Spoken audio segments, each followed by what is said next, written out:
மக்கள் வணக்கம். மருத்துவ நேரம் நிகழ்ச்சிக்கு அன்போடு வரவேற்கிறோம். குழந்தையின்மை மற்றும் அதிநவீன சிகிச்சை முறை குறித்த உங்களது அனைத்து ஐயங்களையும் தெளிவுபடுத்துவதற்காக வந்திருக்கிறார் சென்னை ஃபெர்டிலிட்டி சென்டரின் மருத்துவர் வி.எம். தாமஸ் ஐயா அவர்கள். வணக்கம். வணக்கம். அதாவது கடந்த 16 ஆண்டுகளாக இந்த துறையில் நீங்கள் வெற்றிகரமாக செயல்பட்டுட்டு வரீங்க. அது மட்டும் இல்லாமல் 12,000 குழந்தைகள் உலகம் முழுவதும் நீங்கள் உருவாக்கி தந்திருக்கீங்க. இதற்காகவே 12 தேசிய விருதுகள் உங்களுக்கு வழங்கப்பட்டிருக்கு. இப்போ இந்த குழந்தையின்மை அப்படின்னு நம்ம எடுத்துக்கிட்டோம்னா, இப்போ சமீப காலங்களில் நிறைய அதிநவீன சிகிச்சை முறைகள் இருக்கு. குறிப்பாக சொல்லணும்னா இந்த IVF, ICSI, IMSIன்னு நம்ம அடுக்கிக்கிட்டே போகலாம். அந்த அளவுக்கு நாளுக்கு நாள் புதிய புதிய தொழில்நுட்பங்கள் அதில் புகுத்தப்பட்டுட்டே வருது. இந்த முறைகள் பற்றி நீங்கள் விளக்கமாக சொல்லுங்க. அது மட்டும் இல்லாமல் இதில் எந்த அளவுக்கு வெற்றி விகிதங்கள் இருக்கு அப்படிங்கிறத பற்றியும் சொல்லுங்க. ரொம்ப நல்ல கேள்வி. நீங்கள் இது நிறைய பேருக்கு இதை பற்றி டீட்டெயிலாக தெரியாது. ஸோ நான் ஒரு டெக்னிக்காக உங்களுக்கு எக்ஸ்பிளைன் பண்ணுறேன். மெயினாக IVF எதுக்கு வந்ததுன்னா, சப்போஸ் கருக்குழாயில் அடைப்பு இருக்குது. சப்போஸ் 2 கருக்குழாய் அடைப்பு இருக்குது. ஸோ உயிரணுக்களும் கருமுட்டையும் ஒன்றா சேர முடியாது. ஸோ அந்த மாதிரி பட்சத்தில் இருக்கிறவங்களுக்கு நேச்சுரலாக 2 இயர்ஸ் இல்லை 3 இயர்ஸ் 5 இயர்ஸ் அவங்க 2 பேரும் ஒய்ஃப் அண்ட் ஹஸ்பண்டும் சேர்ந்துருந்தாலும் ப்ரெக்னென்சி வரதில் கொஞ்சம் சிரமம் இருக்குது. ஸோ இவங்களுக்காக தான் இந்த IVF இல்லை டெஸ்ட் டியூப் பேபி முறைன்றது வந்திருக்கு. இது மெயினாக நாங்கள் என்ன பண்ணுறோன்னா, அவங்களுக்கு ரீகாமினன்ட் FSH இல்லைன்னா கொன்ட்ரோட்ரோஃபின்னு சொல்கிறோம். ஒரு இன்ஜெக்ஷன்ஸ் அவங்களுக்கு 10 டேஸ் கொடுத்து நிறைய கருமுட்டை வர மாதிரி செய்கிறோம். அது ஏன் செய்கிறோன்னு சொன்னால், உங்களுக்கு நிறைய கருமுட்டை நீங்கள் இது பண்ணும்போது, ஸோ ஒரு உயிரணுக்களும் கருமுட்டையும் சேர்த்து கரு உருவாக்கும் போது அதில் ஒரு பெஸ்ட் சூஸ் பண்ணி அவங்களுக்கு கர்ப்பப்பையில் இம்ப்ளான்ட் பண்ணும்போது அவங்களுக்கு சக்ஸஸ் ரேட் அதிகமாக வருது. ஸோ அதனால மெயினாக நம்ம எய்ம் பண்ணுறது 10லேருந்து 15 கருமுட்டை வர மாதிரி எய்ம் பண்ணி, அந்த கருமுட்டை அல்ட்ராசவுண்ட் மூலமாக கருமுட்டையெல்லாம் வெளியே எடுத்துட்டு உயிரணுக்களும் கருமுட்டையும் ஒன்றா சேர்த்து கரு உருவாக்கி, இந்த 10 கருவில் பெஸ்ட் கரு 2 இல்லை 3 செலக்ட் பண்ணி அவங்க கர்ப்பப்பையில் இம்ப்ளான்ட் பண்ணுறது தான் IVFன்ற முறை. இந்த முறையில் பார்த்தீங்கன்னா உங்களுக்கு ப்ரெக்னென்சி ரேட் பார்த்தீங்கன்னா ஒரு நல்ல சென்டர் நீங்கள் சூஸ் பண்ணிங்கன்னா 40 to 50% இருக்கலாம். ஸோ இதுதான் அதோட லிமிட்டேஷன். இப்போ நீங்க சொன்னது மாதிரி அந்த கருக்கள் உருவாக்கி நீங்க கர்ப்பப்பையில செலுத்துறேன்னு சொல்றீங்க. இது குறிப்பா இந்த கருக்குழாய் அடைப்பு இருக்கிறவங்களுக்கு இந்த போன்ற சிகிச்சை முறை சொல்றீங்க. இப்ப கருக்குழாய் அடைப்பு இருக்கிறவங்களுக்கு அப்புறம் திருப்பியும் அவங்க இந்த குழந்தை பேரு அப்படிங்கறது நடக்கிறதுல சிரமங்கள் இருக்காதுங்களா? அதுதான் நான் சொல்றேன். ஒரு நல்ல ஒரு சென்டர், இப்போ எப்படின்னா ஒரு நல்ல ஒரு IVF ஸ்பெஷலிஸ்ட், கைனகாலஜிஸ்ட், ஒரு நல்ல ஒரு IVF சயின்டிஸ்ட் இருக்கிற சென்டர் சூஸ் பண்ணீங்கன்னா உங்களுக்கு சிரமம் இருக்கிறது ரொம்ப ரொம்ப லெஸ். இப்போ பார்த்தீங்கன்னா ஒரு சென்டரில் உங்களுக்கு 30% இருக்கலாம், இல்லை 40% இருக்கலாம், இல்லை சில சென்டரில் உங்களுக்கு 90-95% கூட இருக்கலாம். இப்போ நம்ம சென்டரில் பார்த்தீங்கன்னா சென்னை ஃபெர்டிலிட்டி சென்டரில் நம்மளுக்கு வர்ற பேஷண்ட்ஸ் எல்லாம் பார்த்தீங்கன்னா அவுட் சைடு 4 வாட்டி 5 வாட்டி பண்ணி ஃபெயிலியர் ஆன பேஷண்ட்ஸ் தான் வருவாங்க. சார் நாங்கள் இந்த மாதிரி பண்ணோம், ஸோ எங்களுக்கு ஒன்றும் ப்ரெக்னென்சி வரல, இவ்வளோ அமௌண்ட் நாங்கள் செலவு பண்ணோம், ஸோ இதுக்கப்புறம் எங்ககிட்ட ஒரு ஆப்ஷனே இல்லை, நீங்கள் தான் ஹெல்ப் பண்ணுன்ற மாதிரி லாஸ்ட்டாக வராங்க. அது எப்போ தேடி வராங்கன்னா, IVF சயின்டிஸ்ட் இல்லை IVF மருத்துவ விஞ்ஞானி எப்போ தேடி வராங்கன்னா 2-3 சைக்கிள் பண்ணி ஃபெயிலியர் ஆனதுக்கப்புறம் தான் அவங்க தேடி வராங்க. ஸோ இவங்களுக்கு IVF சயின்டிஸ்ட் என்ன பண்ணுறாங்கன்னா, மெயினாக நம்ம சென்டரில் என்ன பண்ணுறோம்னா, கருமுட்டையில் ஏதாவது பிரச்சனை இருக்கா, இல்லை உயிரணுக்கள் ஏதாவது பிரச்சனை இருக்கா, இல்லை அவங்க கர்ப்பப்பையில் ஏதாவது பிரச்சனை இருக்கான்றதை மெயினாக இந்த 3 ரீசனை நம்ம ரூல் அவுட் பண்ணலாம். சப்போஸ் கருமுட்டையில் பிரச்சனை இருந்ததுன்னா அதில் பெஸ்ட் கருமுட்டை செலக்ட் பண்ணலாம். உயிரணுக்கள் பிரச்சனை இருந்ததுன்னா அதுக்கு ஒரு ட்ரீட்மெண்ட் இருக்குது, அது பெஸ்ட் உயிரணுக்கள் எடுத்து கருமுட்டையோட சேர்த்து அந்த ப்ராப்ளத்தை சால்வ் பண்ணலாம். சப்போஸ் கர்ப்பப்பையில் ஏதாவது ப்ராப்ளம் இருக்குது, சப்போஸ் பாலிப் இருக்குது, இல்லை ஃபைப்ராய்டு இருக்குன்னா அதுவும் நம்ம ரெக்டிஃபை பண்ணலாம். இந்த மெயின் ரீசன் நீங்கள் எங்கே ப்ராப்ளம்ன்றதை நீங்கள் கண்டுபிடிச்சிங்கன்னா ஈஸியாக ப்ரெக்னென்சி கொடுக்க முடியும். அது நிறைய சென்டரில் நடக்கிறது இல்லை. இப்போ நீங்கள் சொன்ன மாதிரி சமீப காலங்களில் அதிகரிச்சுட்டு வரக்கூடிய நோய்கள் மாதிரி இப்போ இந்த குழந்தையின்மை தொடர்பான சிகிச்சை மையங்களும் பார்த்தீங்கன்னா தெருவுக்கு தெருவு இருக்கு. Very good. அந்த அளவுக்கு அதிகரிச்சுட்டு போகுது. நீங்கள் சொல்கிறது ரொம்ப அது நம்ம கட்டாயம் நம்ம அட்ரஸ் பண்ணணும். பார்த்தீங்கன்னா நிறைய சென்டரில் பார்த்தீங்கன்னா கைனகாலஜிஸ்ட் மட்டும் இருப்பாங்க, சென்டர் ஓப்பன் பண்ணி வச்சுருப்பாங்க. அவங்களுக்கு IVF சயின்டிஸ்ட் இருக்க மாட்டாங்க. ஸோ அவங்க எங்காவது ஹையர் பண்ணி அவங்க ஒரு 3-4 டேஸ் வெயிட் பண்ணிவிட்டு இருக்கிற கேஸ் எல்லாம் ப்ரொசீஜர் எல்லாம் பண்ணிவிட்டு ஃபாஸ்ட்டாக போக ட்ரை பண்ணுவாங்க. ஸோ நீங்கள் இந்த மாதிரி பண்ணும்போது you will lose the quality. அந்த குவாலிட்டியை நம்ம பர்ஃபெக்டாக மெயின்டைன் பண்ண முடியாது. ஸோ அதுக்கான ஒரு இன்ஹவுஸ் பீப்புள், இன்ஹவுஸ் எம்பிரியாலஜிஸ்ட் இல்லை இன்ஹவுஸ் IVF ஸ்பெஷலிஸ்ட் இருக்கும்போது நீங்கள் எல்லாமே ஒன்றும் பார்த்து நீங்கள் பண்ணும்போது உங்களுக்கு ப்ரெக்னென்சி ரேட் கூட வரும். ஸோ சப்போஸ் ஒரு சென்டரில் பேட்ச் பண்ணுறாங்கன்னு வச்சுக்கோங்க. சப்போஸ் 10 கேஸ் ஒன்றா சேர்த்துக்கிறாங்க, 10 கேஸ் ஒன்றா சேர்த்து அந்த பர்டிகுலர் சயின்டிஸ்ட் வரும்போது அந்த கேஸை வச்சுட்டு எல்லாமே ஒரு 2 நாள்ல 3 நாள்ல முடிக்கிறாங்க. ஸோ அந்த மாதிரி முடிக்கும்போது நீங்கள் you compromise on quality. So tailor made ப்ரோட்டோகால்ன்றோம். ஒரு பேஷண்ட்டுக்கு ஏற்ற மாதிரி ஒரு ப்ரோட்டோகால் பண்ணி அவங்களுக்கு ஏற்ற மாதிரி அந்த ஒரு பர்டிகுலர் ட்ரக் கொடுத்து நீங்கள் வந்து ஐவிஎஃப் ப்ரொசீஜர் பண்ணும்போது நிறைய ப்ரெக்னென்சி வர்றதுக்கு சான்சஸ் இருக்குது. இப்போ எல்லாமே பேட்ச் பண்ணும்போது என்ன பண்ணுவோம்னா அவங்களுக்கு டேப்லெட் கொடுத்து எல்லாருக்குமே ஒரே வாட்டி வந்து உங்களுக்கு வந்து பீரியட்ஸ் வர மாதிரி பண்ணி அதுக்கப்புறம் ஸ்டிமுலேஷன் ஸ்டார்ட் பண்ணும்போது யூ லூஸ் த குவாலிட்டி.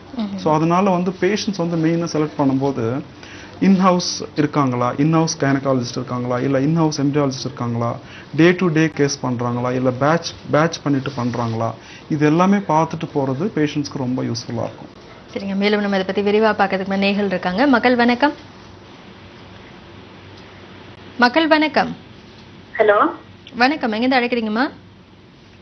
நாங்க சென்னையில இருந்து பேசுறோம் மேடம். உங்க கேள்வி என்னன்னு மருத்துவர் கிட்ட கேளுங்க. அலமேலு மேடம். சொல்லுங்கம்மா அலமேலு. எனக்கு குழந்தை வந்து ஃபர்ஸ்ட் குழந்தை 8 monthsல வந்து இதாயிடுச்சு, பிறந்து இறந்துருச்சு. சரிங்கம்மா, சொல்லுங்க. தொடர்புல இருக்கீங்களா? ஹலோ சொல்லுங்க. உங்க கேள்வி என்னன்னு சொல்லுங்க. இப்போ வந்து 2 years ஆச்சு. அதுக்கு 2வது குழந்தைக்கு ட்ரை பண்றோம். அதுதான் ஃபர்ஸ்ட் வந்து கருமுட்டை எல்லாம் சரியா இருக்குன்னு பார்த்தோம், எல்லாம் சரியா இருக்குனாங்க. இன்னும் குழந்தை வைக்கல மேடம். சரி, இப்போ உங்களுக்கு மெயினாக வந்துட்டு ஒரு குழந்தை பிறந்து அது வந்து உங்களுக்கு வந்துட்டு இறந்துச்சுன்னு சொன்னீங்க. ஸோ மெயினாக நம்ம இப்போ வந்து பார்க்க வேண்டியது கர்ப்பப்பை எப்படி இருக்குன்னு பார்க்கணும். ஏன்னா நீங்கள் குழந்தை பிறந்து இறந்ததுக்கப்புறம் அது ஏதாவது டியூப்ஸ் ஏதாவது பாதிச்சிருக்கா, இல்லை டியூப் வந்து பேட்டண்ட்டாக இருக்கா, இல்லை வந்து ஃபேலோப்பியன் டியூப் வந்து ஏதாவது அடைப்பு இருக்கான்றதை நம்ம பார்க்கணுமா. அது நீங்கள் ஒரு நல்ல ஒரு ஃபர்டிலிட்டி சென்டருக்கு வந்தீங்கன்னா, இல்லை நம்ம சென்டருக்கு கூட வரலாம். நீங்கள் வந்தீங்கன்னா உங்களோட டியூப்ஸ் வந்து பார்த்துட்டு உங்களுக்கு நேச்சுரலாகவே வருமா, இல்லை வேறு ஏதாவது ஒரு சின்ன ட்ரீட்மெண்ட் ஏதாவது ஆரம்பிக்கணுமான்றதை சொல்லலாம்.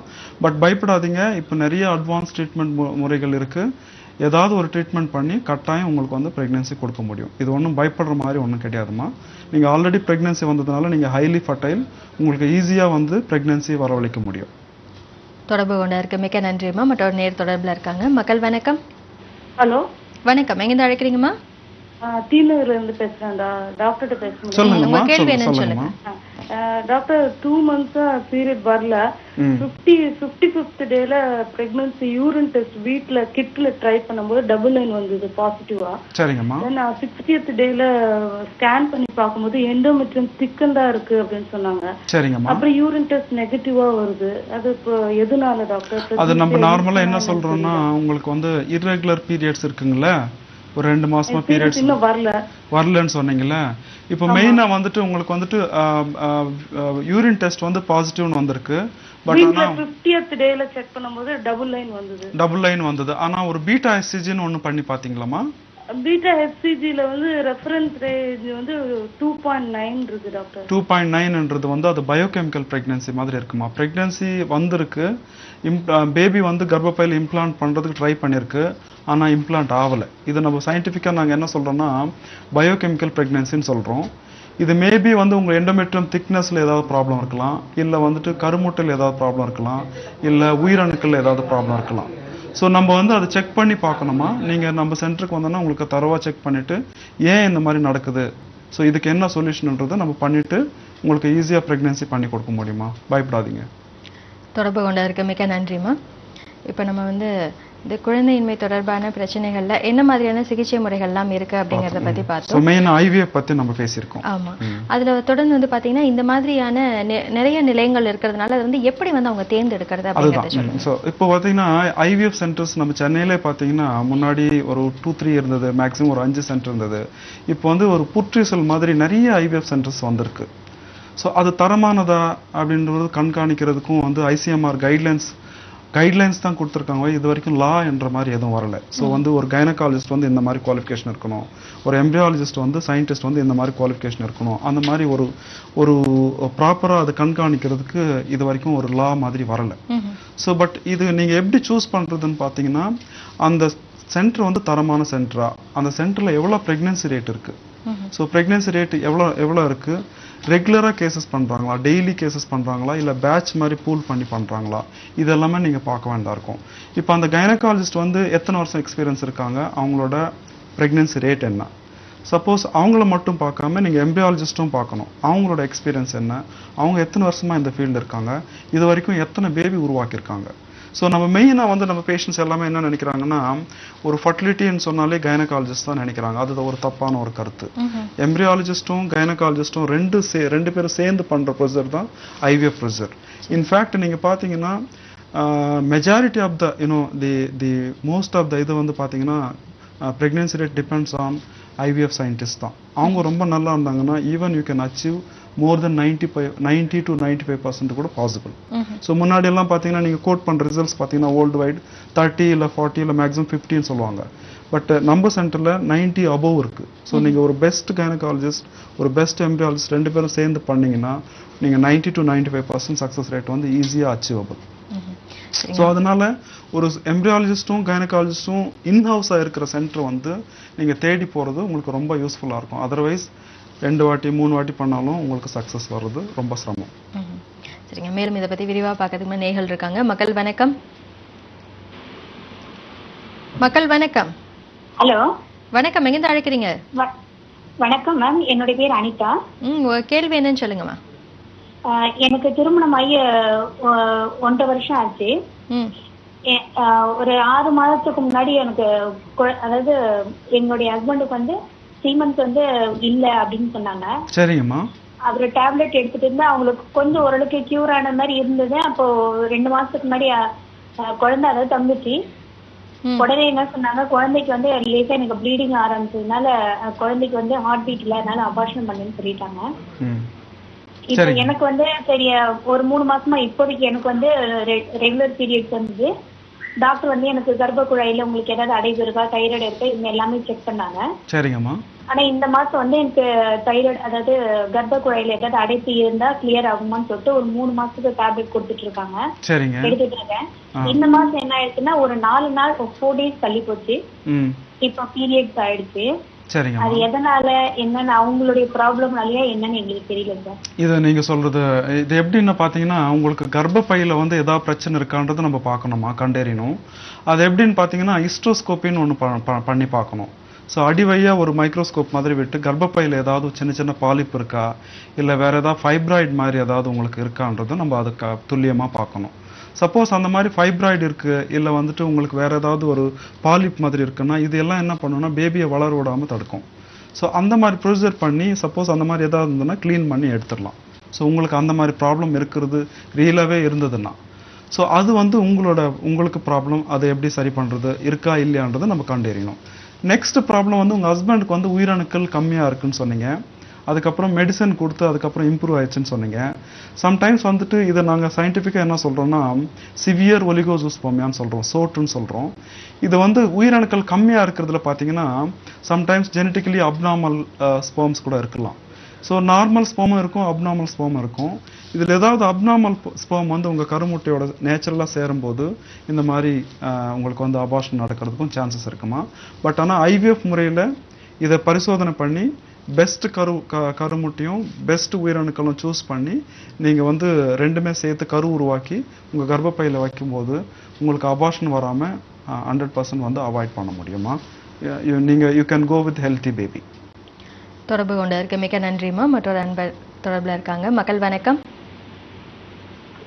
ஹலோ வணக்கம், எங்க அழைக்கிறீங்கம்மா? நான் மும்பைல இருந்து பேசுறேன். உங்க கேள்வி என்னன்னு சொல்லுங்க. எனக்கு வந்து முன்னாடி இருந்தே பீரியட்ஸ் ரெகுலராகவே இருந்தது. சரிங்கம்மா. இப்போ நான் வந்து ட்ரீட்மெண்ட் மேரேஜ் ஆகி 1 year 10 months ஆகுது எனக்கு. சரிங்கம்மா. அப்போ ஃபர்ஸ்ட் மந்த் நாங்க பார்க்கும்போது எனக்கு அப்போ மென்சஸ் லேட் ஆனவொன்னா போய் செக் பண்ணோம். அப்போ ரிசல்ட் வந்து கிளியரா வரல, லைட்டா இருந்தது. அந்த செகண்ட்ல மைல்டு பாசிட்டிவா வந்தது.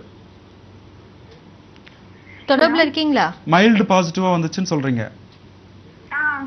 அது ஒரு 10 days கழிச்சு திரும்ப டெஸ்ட் பண்ணி பார்க்கலாம்னு சொன்னாங்க. அப்போ பாக்குறப்போ பீரியட்ஸும் வரல, இது ரிசல்ட்டும் நெகட்டிவ் வந்துச்சு.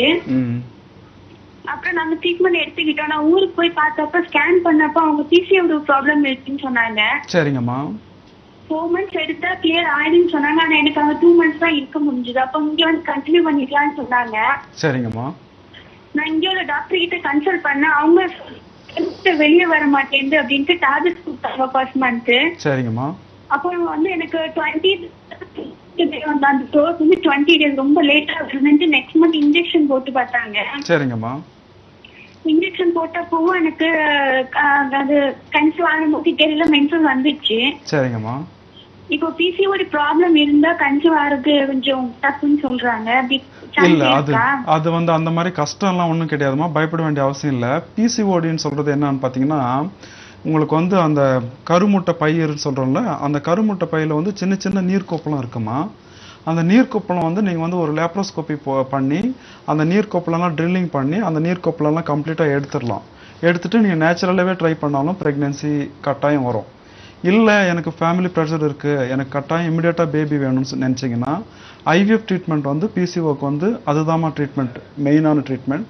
அந்த ட்ரீட்மெண்ட் பண்ணீங்கன்னா உங்களுக்கு கட்டாயம் பிரெக்னன்சி வருமா. நீங்க பயப்பட வேண்டிய அவசியம் இல்லை. பிசிஓன்றது நிறைய சின்ன சின்ன ஃபாலிக்கல்ஸ் இருக்கும்.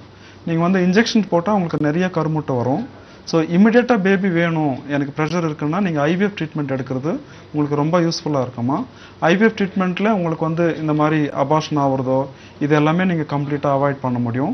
கட்டாயம் ஐவிஎஃப் ட்ரீட்மெண்ட்டில் உங்களுக்கு நீங்கள் குழந்தை பெற்றுக்க முடியுமா. பாசிபிலிட்டி இல்லைன்னு சொல்ல முடியாது, நீங்கள் கட்டாயம் ப்ரெக்னன்சி வரும். தொடர்பு கொண்டதற்கு மிக்க நன்றிம்மா. மற்றொரு நேர் தொடர்பில் இருக்காங்க. மக்கள் வணக்கம்.